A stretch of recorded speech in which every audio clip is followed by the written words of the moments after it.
What's up, and welcome back to another episode of the Worship Sound Guy podcast. I'm Johnny, and with me, as always, is Matt Borsick. Hello. What's up, guys? It's going good. Going really good. Had a wonderful Sunday yesterday. Excited to chat it down. And on this episode, we're talking about some cheating ways to get better sounds at audio, or maybe better. I don't know. We're gonna decide. We're talking about things like vocal tuning and drum samples and all sorts of potentially nefarious cheats that you can use in live sound. Yeah, basically all the controversial things, that we get asked about on a daily basis. So, okay, I think I'll just go ahead and say I use a lot of these cheats. I don't know if it's I don't care or I just want it to sound good. I shouldn't say I don't care. It's because I do care. I do care and I want it to sound good. Yeah, I don't care so much about the rules. That's kind of my hot take is rules are made to be broken, and I will talk about all the ways that I like to break them. Matt, do you follow the rules? Are you a rule follower? I am like on the fence. I like give rules the benefit of the doubt initially. I go, the rule's probably there for a reason. But then if I see a good reason to break it, then they all go out the window, I'm going to do what sounds good in the end. Yeah, I think it's an extension of the if it sounds good, it is good rule, which I feel like it's kind of rule. That's the one that I follow. And so I'm like, if we're doing something that maybe, a little less orthodox or whatever, but it's sounding really good, like, man, I'm for it. I'm really for it. Yeah, it's true. Okay, so let's talk. Go ahead. I was gonna say I had to get good at this when we started contracting audio guys, and I was not the only one mixing anymore because I would get very protective over like, okay, great, here's the template, here, it sounds good, whatever. And then I'd have like a contractor come in and change a whole bunch of stuff. But then I'd listen, I'd be like, bro, it sounds amazing. Like it sounds great. So I'm like, I might look at it, I'm like, oh dang, there's like 8 plugins deep on, whatever input. But I'm like, you know what? It sounds great. I'm not complaining, Yeah. Maybe let's start there. I think that's like a rather innocuous one is using a lot of processing. I think there's this, maybe this viewpoint that some people lean into of like, oh, there's too much going on. It's just like, it's better to, like, it's almost always better to simplify, like, one EQ, one compressor, a reverb on a vocal. Like that's it. That's all you ever need. If you're needing more than that, you're doing something wrong. What do you think? Is that true? I think there's a lot of validity to it. I just think like anything, it's not all the time. Yeah. I think more often than not, when there is a ton of processing happening, it's like you can go back through, and if you were to turn on or off certain things, you would probably go, you know what? Yeah, I could probably get away without that. Doesn't mean it's like bad, but I think it is very easy to overcomplicate and overprocess. Yeah. But all that said, I think there are times where it's like, no, all 8 of my plugins on here have a very specific purpose and they're there for a reason and it sounds good. So they're staying, Yeah, for sure. Like that's how I feel about my vocal channel strip in particular. Yeah, I think so too. And I mean, man, I'll just be real with you. I think I'm at like 7 plugins on vocals. Same. And that's counting, lots of kind of individual steps, like just to give you like the quick rundown. So I've got vocal tuning is first. Then cheat code. Yeah. We'll get to that. Don't you worry. That's coming up. Then I've got a quick like corrective EQ, sort of like, like low cut, just some resonance I'm getting out of there, that kind of thing. Then I'm hitting actually like 2 compressors kind of in sequence. Then another EQ, a de-esser, and then and then at the end I've got a Waves F6 that isn't necessarily doing things all the time, but like sometimes I do use it. It's there like for the analyzer a lot of times. Yeah. So it's like 7 plugins. But that's a great example though. You have it there. It might not be doing anything, but you're like, no, it's there for a reason. I want the analyzer. Yeah, exactly. So for me, I'm like, man, I'll do whatever. I don't care. It's if it sounds good and it takes that to get it there, then I think it is good. I think the important thing for me is like, you got to be able to explain, provide a defense of like, why are you doing all that? Like, do you have a reason for it, or did it just get like stacked up over time? Because I think that's what really pushing back on, or at least like I am when I say something like, oh yeah, is that like, do you need all that? It's because I'm wondering if it's stuff that's just built up over time or if it's stuff that is actually necessary and useful in the mix. Dude, I've also thought like, I think one of the like flags that I've set to go up in my head is if I'm adding a bunch of plugins to something because I feel like I'm trying to fix something, like I will usually stop myself and go, okay, I'm on like plugin number 6 on my kick-in mic. Like something might be wrong with the mic, the kick drum, the player. Like a kick-in shouldn't need like a full plugin rack to be able to sound good, So I'm going, okay. And so twofold. One, like, okay, am I trying to fix something that maybe I should try fixing at the source first? Yeah. But then also I feel like plugins have like, or just processing in general, you're either doing like corrective stuff like you mentioned, or you're working towards a specific tone. And if I find myself needing a ton of plugins for correction, then I'm going, okay, I'm fighting an uphill battle here. Like if I'm using a lot of plugins to achieve a certain sound that maybe like the sound itself is fine, but I'm, it's not like, basically if I'm not using the plugins to correct something or to fix something, I'm more okay with it. But if it takes me 6 plugins to quote unquote fix a kick-in mic, then I'm like, okay, something else is wrong. Yeah, that's a really good point. Because especially on an instrument where you have a lot of control over like the initial source tone of it, like a drum in particular, or somebody's guitar or something like that, where it's like, man, you can go in, you can try out different amps, different guitars, different pedals, different whatever. On drums, you can try different tunings, different heads, different mic placements, different mics, all these things that, if we took the time to get it dialed in, maybe that eliminates some of that processing. Yeah. And I think that's always like a healthy thing to come back to is like figuring out like, okay, is there maybe a more efficient way to do this? Yeah. That's a good point. I think efficiency. Even if it does sound good. Yeah, that's such a key. I think, efficiency. Especially when you see like stacked, like stacks of EQs. I think that's where I'm like, there's probably another way.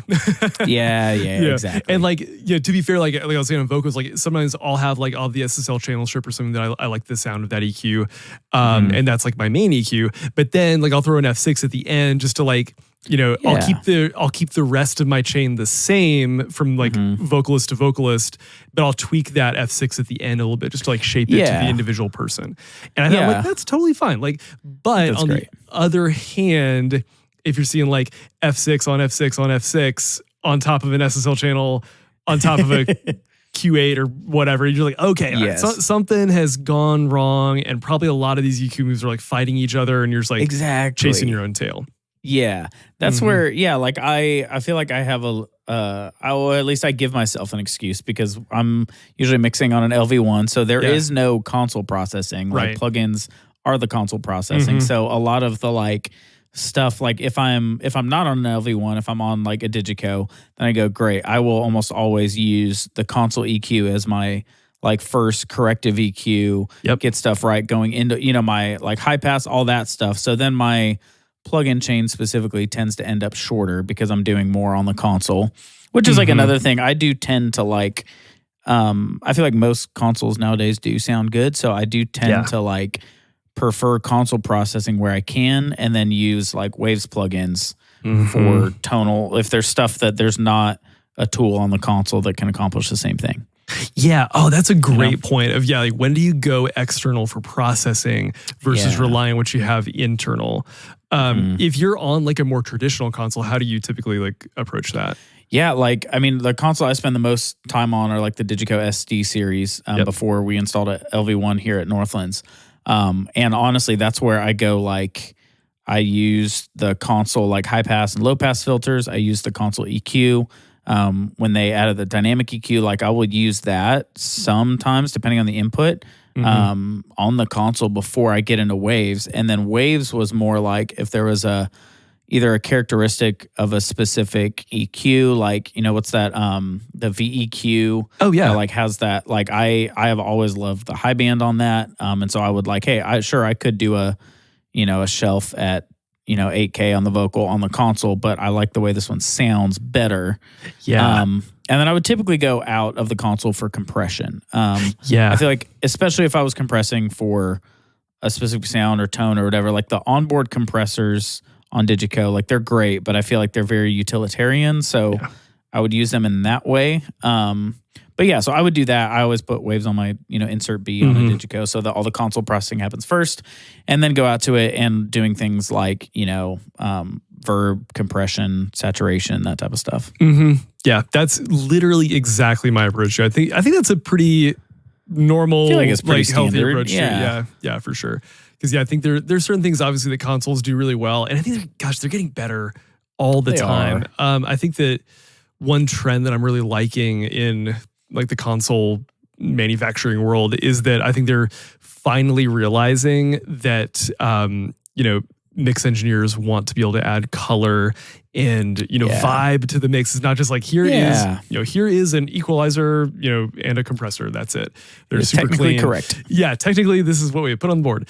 And now they're like, oh yeah, they like these different, even just like different styles of compression. Like, oh, this is supposed to be an FET compressor or a VCA comp or whatever it is. I'm like, that's very cool that like console manufacturers are finally catching on to like, there's different stuff.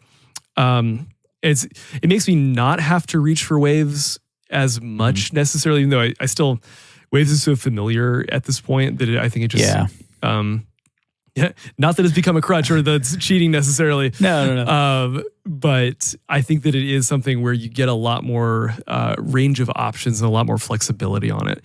So that's kind of how I like to approach it. Like, where do I need to be flexible versus where do I want to be, simple, reliable, self-contained on the console. Yeah, and it's funny because I was anti-waves for a long time. Oh yeah. And I was one of those guys that looked at it like a crutch, and I was like, man, all these engineers and they're like, oh, they have to have their waves. But when for me, what made me make the jump to waves was actually something you mentioned was like the flexibility and the familiarity. Like what I realized when I started traveling a good bit, and I didn't get to travel with my own console package. I was going and it was like, man, it's great if I knew the console, but if I got a console I didn't know, it was so slow. Yeah. And so waves became the ability to go, hey, as long as I can get in my wave session, I know these plugins, I know how they sound, so I could get to my end result so much faster because it was familiar. And that became like the strength of waves for me, Yeah,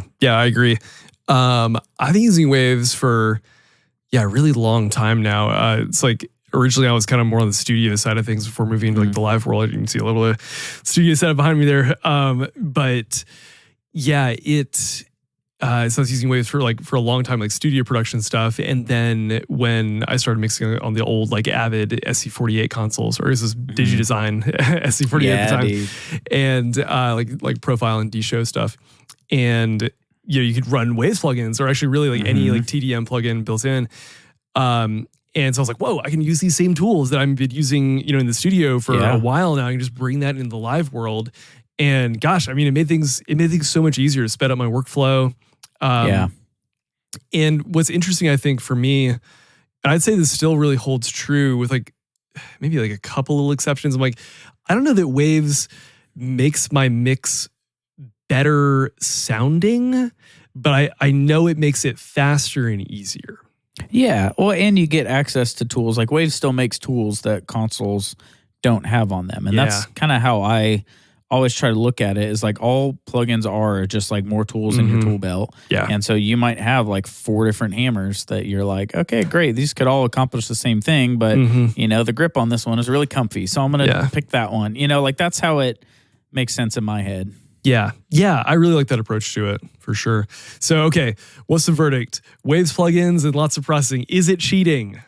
Dude, I was going to say Waves might be the original like audio. Hey, that's cheating. No, honestly, it might be. Yeah, I think when Waves came on the scene, it was definitely like, whoa, you're using all this crazy stuff. And I know. Especially because like, I mean, I feel like kind of that first round of DigiDesign like / Avid consoles, that was kind of on the cutting edge, and they already had waves processing in it. Yeah, man. So yeah, then obviously Digico is like not far behind. I don't think Waves is cheating. I don't think it is either. I think it's got its place. I think there's, very rarely is there like a magic button when it comes to a plugin where it's just like you just throw it on, it's like, wow, it just did it all for me. It's like, No, it's a tool. It just made it louder. That's all it did. It just made it louder. Exactly. Okay. Oh, dang. The second cheating thing, this is gonna be. I'm a little scared. I'm scared to say it. I'm so ready. Vocal tuning. Let's is it go. cheating? Do you use it? Is it cheating? Let's talk about it. Woo. Yeah. Gosh. People are going to either love this or hate this, I think. This is true.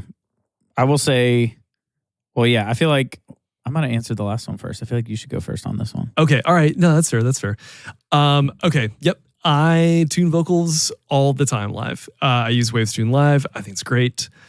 I think it sounds good. Here's my caveat is that if you don't have singers who can handle it, who can handle being tuned a little bit, don't use it. Just let them do what they do and let it be what it is. I think when you've got somebody who maybe has a very unique style of voice, or even like has more pronounced pitch issues that like Waves Tune is not going to help with, and that it sounds unnatural. It starts to sound like artifacty. You can hear it. You can hear it working. I would say turn it off. Like if you really hear it, turn it off. Yeah. But for me, I'm like, man, I love how tight harmonies sound when you've got just a little bit of tuning on, especially when like you have like a long sustained note, and if everyone you've got like 5-6 vocalists hitting that, it's like, man, when they are all just like locked in, it just sounds really, really good. It's true. And yeah, so for me, that's like the base of what I like about it. I think I'd love to hear your thoughts on it. And then I think obviously where it gets tough is that people are like, we're in a church, and that's not right. There's like, it's more of a moral issue with like why we should or shouldn't be tuning vocals. So okay, tell me your philosophy. Just kind of like, do you like it? Do you not? Do you use it? Dude, I have zero moral issue with it. I'll say that. That I don't get that personally, but all that to say, I do use it. I don't use it all the time, and I'm with you. I have a big caveat that I never tune someone without their knowledge. That's like good. I'm not just going to be like, oh, this person doesn't sound good or they're really pitchy today. I'm just going to tune them. Like I wouldn't say that I always ask for permission. If I am like these days I'm at Northlands. Like I don't mix many other places currently. When I was traveling more, I would get permission and be like, hey, I would like to tune your vocal. I think it would help in the end product. And some people that I worked with were like, yeah, make it sound like the record. I want it to sound pop, whatever. And so I was like, great, I'm going to tune the snot out of it and it's going to sound great. In church specifically, I don't necessarily always ask for permission. Usually it's a conversation with the MD, the worship leader, be like, hey, conceptually, is tuning something like, do you have a moral issue? I don't. If you do, let's talk about it and talk about why you're wrong. But not actually. Anyways, this weekend was actually a great little experiment for me. So I did not run tuning this weekend. And in the room, it sounded great. I was honestly really happy. I was mixing front of house. But when I went back to listen to the live stream, I was really happy. But I noticed a lot of pitch issues on the vocals in the live stream, and I kind of kicked myself for not using tuning. But it was confirmation for me that it does help. And I don't think that anyone watching the live stream, hearing a pitchy vocalist would go, oh, but it's church, like it's okay. Like they're probably wishing that vocal sounded a little better. You know what I mean? Like, yeah. That's where I go. I don't like. I think there's a moral dilemma if you're not willing to have a conversation with someone and you're just pitch correcting them and not talking to them, or if your leadership has said, yeah, we don't want to do that, and you do it anyways. Yeah. But all that to say, like, I think pitch correction can be super helpful as long as you're not hearing it. Like, you're not trying to make it sound like T-Pain. It's just supposed to help out. Specifically for me, it helps out on the live stream. I don't necessarily notice in the room, honestly, when I'm using it. That's a really good point. Yeah, I think it's more apparent when you get to hear, a less reflective sounding, you're in a room, it's all bouncing around, it kind of can cover stuff up. But when you're in a live stream, it definitely becomes more obvious, and you hear the vocal in a more like close and focused way. So you get to for better or worse, hear those tuning issues more or less. Yeah. So okay, let's talk about the moral side of it here, because the thing that I'll hear when we post about this, like, make a social post about it or whatever, is someone will come along and they'll be like, God gave these people their voices. And let me first preface by saying these are very well-intentioned people and I love them. Even if I like have a differing opinion, I get it. I get where they're coming from. I've just come to a different conclusion. But yes, the argument goes something like, God gave them these voices. We're trusting them with, leading our congregation. They're not professional musicians. They're not trying to be professional musicians. This isn't a show. It should just be what it is in kind of its quote unquote raw form. And if that includes some pitchiness, then that includes some pitchiness. And that's how the Lord intended it. So, what do you think about that line of reasoning? Like, I see how you could get there. I go that. I'm like, I can follow the train of thought. I'm trying to find the best way to express my thoughts. I think that, like, I have heard, all this is in the caveat of, like, my brain continuously goes to live stream because I don't think if someone is that bad in the room to where you need tuning to, like, they probably shouldn't be leading. Like, I'm all for developing people, and that's something that, like, even here at Northlands, where we have lots of singers who are like, hey, you're like great hearts, great voices, need some development before you're ready to like lead the congregation. So I think that's a good pursuit, obviously. But that said, if it's that bad to where, if you put a guitarist on stage and they're just botching chords and notes left and right, like, at some point you're going to go like, hey, this is like, we need to do some work before this is, I've mentioned this before, but like in Northlands, we have the saying, say, which way is grace flowing? Where it's like, hey, if someone is like a very skilled worship leader, they're ministering to the room, we say grace is flowing from them to the room. Yeah. If someone is off pitch and off time and messing up lyrics, you're going, hey, grace is now flowing from the room to them because they need the grace. And so we're trying to keep grace flowing towards the attendees, towards the congregation. Yeah. So all that to say, I can see how you could get there, but I also go, I'm not using it to like change someone's voice. Like, I'm not using it to like make someone sound different. I'm using it as the kind of last 10% of polish that helps make something that would otherwise be distracting and potentially pull people out of a moment of worship or out of a moment of connection with the Lord, and just kind of cleaning that up, just like we would. You could, I don't know if you can make the same argument for other instruments because I know the human voice is special, but I don't know. That's where my brain's at. What do you think, man? Yeah. I think I hold a very similar view. And yeah, I do think a lot of it is around that, like, the human voice is special, like, line of reasoning, which I agree. It is. That's like somebody's personal expression of, like, the voice that God has given them and the abilities and the talents that they've been gifted with. And I think that's beautiful. I'm pretty like practical on a lot of this kind of stuff. Yeah. And in my view, the way I think about it is like, man, really very little of what you're hearing through, in the room through a PA system is like actually natural. It's like there's EQ, there's compression, there's reverb, there are microphones, there's speakers, there's, all there's a mixing board in between. Like, there's all this stuff that's making it quote unquote unnatural. Yeah. And so, not to just say like, oh, it's one more thing, then, it's like, I think that's maybe a slippery slope potentially. Where does that end if we just say it's all unnatural, so it doesn't matter? But at the same time, what is I think it comes down for me is like, what are the goals of all these things? I think like it's very easy to say, well, like, oh, well, yeah, we of course we need a PA system because we've got more people than could reasonably hear if it just is the musicians with acoustic instruments and no amplification. Like, okay, well, of course we have to change it a little bit. We have to alter their voices alter the perception of it with that. And then it's like, oh, well, of course we need microphones because what else are we going to plug in the PA system? And I think there is a little bit of a gray line around like something like tuning where it's like, well, do we need it? Do we not, is it necessary for the performance, for worship to happen? Like, no, it's not necessary. But the reason that I like to lean into it and to use it is because I am way less concerned with performance and way more concerned with the worship leader's ability to focus on leading worship.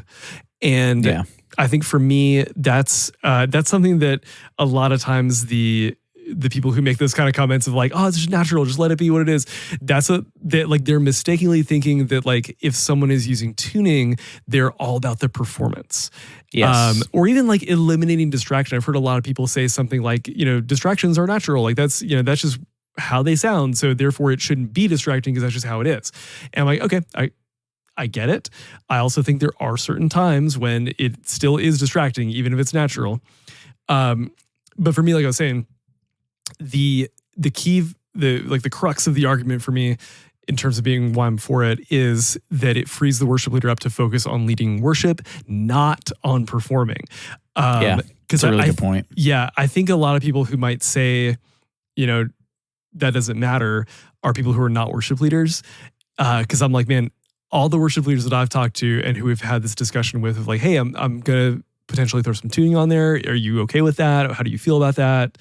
Have you used that before? Do you not like it? Do you like it? Whatever. And they're always like, oh yeah, thank you. It's like, it's always like this relief of like, ooh, I'm gonna be all right out there. And I think it's especially with the voice, it's a very natural thing to focus on how is my voice translating in the room? Does it sound good? Is it, are people, bonding with, the way I'm leading or, the tone of the voice, anything like that.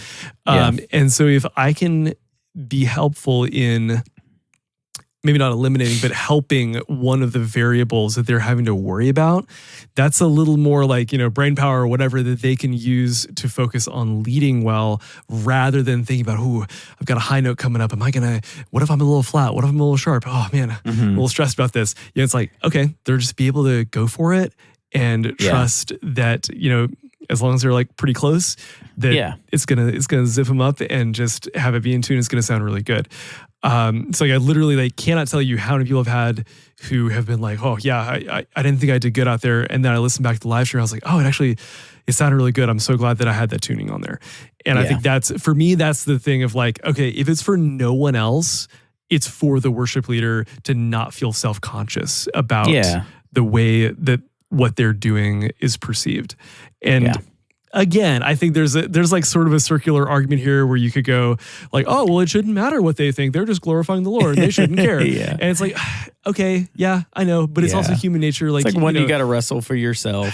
Yeah, there is some of that for sure. Yeah. I think like at the end of the day, it's not going to make a bad singer sound good like that. And that's not like, I would not advocate for that. If it's a bad singer, tuning is not going to help. I also go like even great singers, like phenomenal singers, like don't have a problem with it, even though they're fantastic. Like you can make the argument, oh, they don't need it. Going that last little bit helps. And I think knowing like one, you don't need it. So don't, try to convince your leadership that you need it just because, you hear us saying we do it or we support it or whatever. Like you don't need it. It's not a need, but it is something to where if your goal is to be as excellent as possible and, in my mind, I go to that freeing distractions and even what you mentioned about like freeing up your worship leaders to not worry about it, then like this is another tool that you can add to it that's not cheating. It's no more cheating in my mind than a compressor. Go, oh, well, they naturally sing that dynamic. So, you don't squash their natural, you know what I mean? Like it's just another tool like any other one. Waves Tune Live, cheating or not. 3, 2, 1. Not cheating. Nope.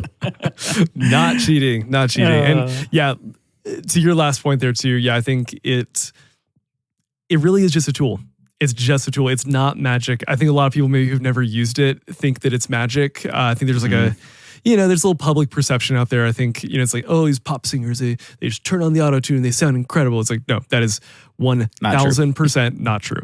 They like, this is the last I mean, at most, like, 5 or 10% of tightening up tuning. This is true. In no way going to make a bad singer sound good. It just doesn't work like that. I think once you use it like one time, you're like, oh, okay, it is real subtle. Yes. Unless you're T-Pain. There's supposed to be. Yeah. It's like, there's no like real in between. It's like either it's real subtle or it's like it's T-Pain.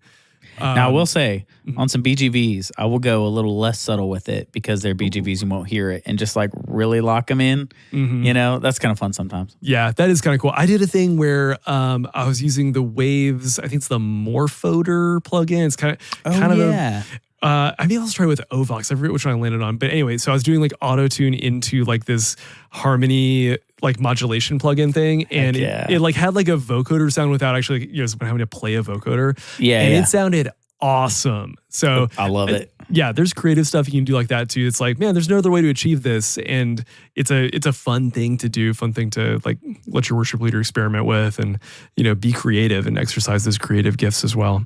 Yeah. So tuning, man, I'm all for it. Let's keep in tune. Do it. Just don't pretend like you need it. Yeah, exactly. It's icing on the cake. Yep, no doubt. Okay.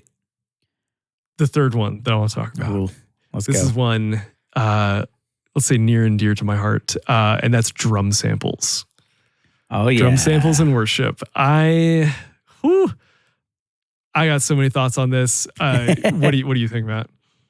I mean, we're talking about cheat codes. I think it's a great cheat code. I don't know if that means that I think it's cheating or not, but I mean, I feel like I sound like a broken record. They have their place. They have their function. I think if you are replacing drums, then I go, okay, it feels like, and I'm saying this because I have done this. I have straight up replaced my drums before because I either didn't have the time or resources to work on what needed to be worked on, like AKA heads and tuning and playing. And so I replaced them and they sounded fine, but arguably it's just like a different set of problems. So all that to say, like if you're relying on drum triggers because you don't want to take the time to work on the drum kit as an instrument, then I'd say, man, that's cheating, and it's probably not going to come out sounding that much better. It's probably just going to sound different. But I do think there are things that triggers or drum samples, I should say, have a place, and I think there's things that they can add that are really, really difficult to do otherwise, and so that brings it to an efficiency thing where you go, okay, great, I could like spend 20 minutes dialing in a room verb to try to sound like a room mic that's on a sample, or I could just load in a sample and spend my time working on my lead vocal. Yeah. That's so true. All that said, I don't currently use drum samples, but I know that you do, and they sound great. So let's hear from you. Yeah. So I'll tell you about what I use first, and then we'll kind of talk about a broader range of like using them or not using them. So what I do, like I was saying earlier, I kind of come from a little more of like a studio background. And one of the big things in studio recording is that you've got room mics on your drum kit. You're in like a nice big room that sounds incredible. And you've got, maybe like a spaced pair of like large diaphragm condensers, something like set up, 10, 15, 20 feet from the drum kit, and it's like capturing just like the sound of the drums in the room. And obviously on a stage, you don't have that. You're limited to those close mics. Yeah, you do. They're called vocal mics. Oh, there we go. Yeah. Well, that's a whole other thing. But so in modern recordings, I totally threw your train of thought. No. It's all good. It's all good. But yeah, so we've gotten used to hearing that kind of drum sound where like there's some room mics built in. And we're used to not hearing just these very like close, all direct sounding drums, which I feel like is a lot of what you end up with when you just close mic a drum kit on stage, and that's it. So where it gets interesting though is in the room, I think it can be totally fine because like your room sound is literally the sound of the PA in the room, which I think sounds awesome. So it's like you kind of get that sense of space just by hearing the drums come through the PA in the room. It's like a natural room sound. However, live stream exists, and that doesn't always sound the same. Even if you have got like, let's say some, small diaphragm condensers, whatever, shotguns, up at the front of the stage. Those do capture the sound of the room for sure, but it's not the same. It's not, it doesn't sound the way it does when you're sitting out in the congregation. It's a very different kind of room sound from room mics versus like the actual in-room experience. Like as much as we try to make it sound like that, there's something there that's missing, I think. And for me, a big part of that is what contributes to the drum sound. And so what I'll do is I will layer in, really just on kick and snare. I've never done it on toms, but on kick and snare, I will layer in some samples that like heavily feature some room sound. And for me, I think it just kind of brings the kit together and makes it feel like maybe I've got some room mic stuff going on, which to be clear, sounds different from a reverb in a way that it's almost like hard to explain. Yeah, it doesn't sound like a room reverb. It sounds unique. And so to me, when I can layer those in, it adds like an extra layer of dimension to the drums that I really like. And so I'm like, I'm not out there like sample replacing the kit. Yes. Although, okay, I will say actually the very first time I ever tried running samples on a drum kit was at a camp. And it was one of the situations where I was just like, okay, you might have been there. I feel like I have a vague memory of this. I think you were. Is it the like big wood room? Yes, it was exactly that. Yes. Yeah, and I was like desperately trying to get like big sounding drums out of this PA, and it just like wasn't happening. I didn't like the way the guys' drums were tuned in particular. And I was like, I'm gonna set up Live Professor on my laptop. I think it was Live Professor, like run Trigger from Slate Digital on that, and like layer in some sounds. And then, of course, immediately figured out like, well, there's a latency issue, and things get out of time and all this stuff. And I ended up, I think it was like for the first session, I think I like fully replaced like kick and snare, and it was just wonky. It was one of those things where like, you just tell like you're just like, oh, it doesn't quite sound natural. Like I know that's not what his drum is sounding like. There's no pocket now. Yeah, it's just like just being really weird. But it taught me a lesson, and that's like kind of the limitations of like where you can get to on drum samples and what works and what doesn't. And fully replacing, I think, doesn't really work. At least not. It doesn't sound natural enough for me. I think you can end up with a very like artificial, like kind of shotgun-y sound on that.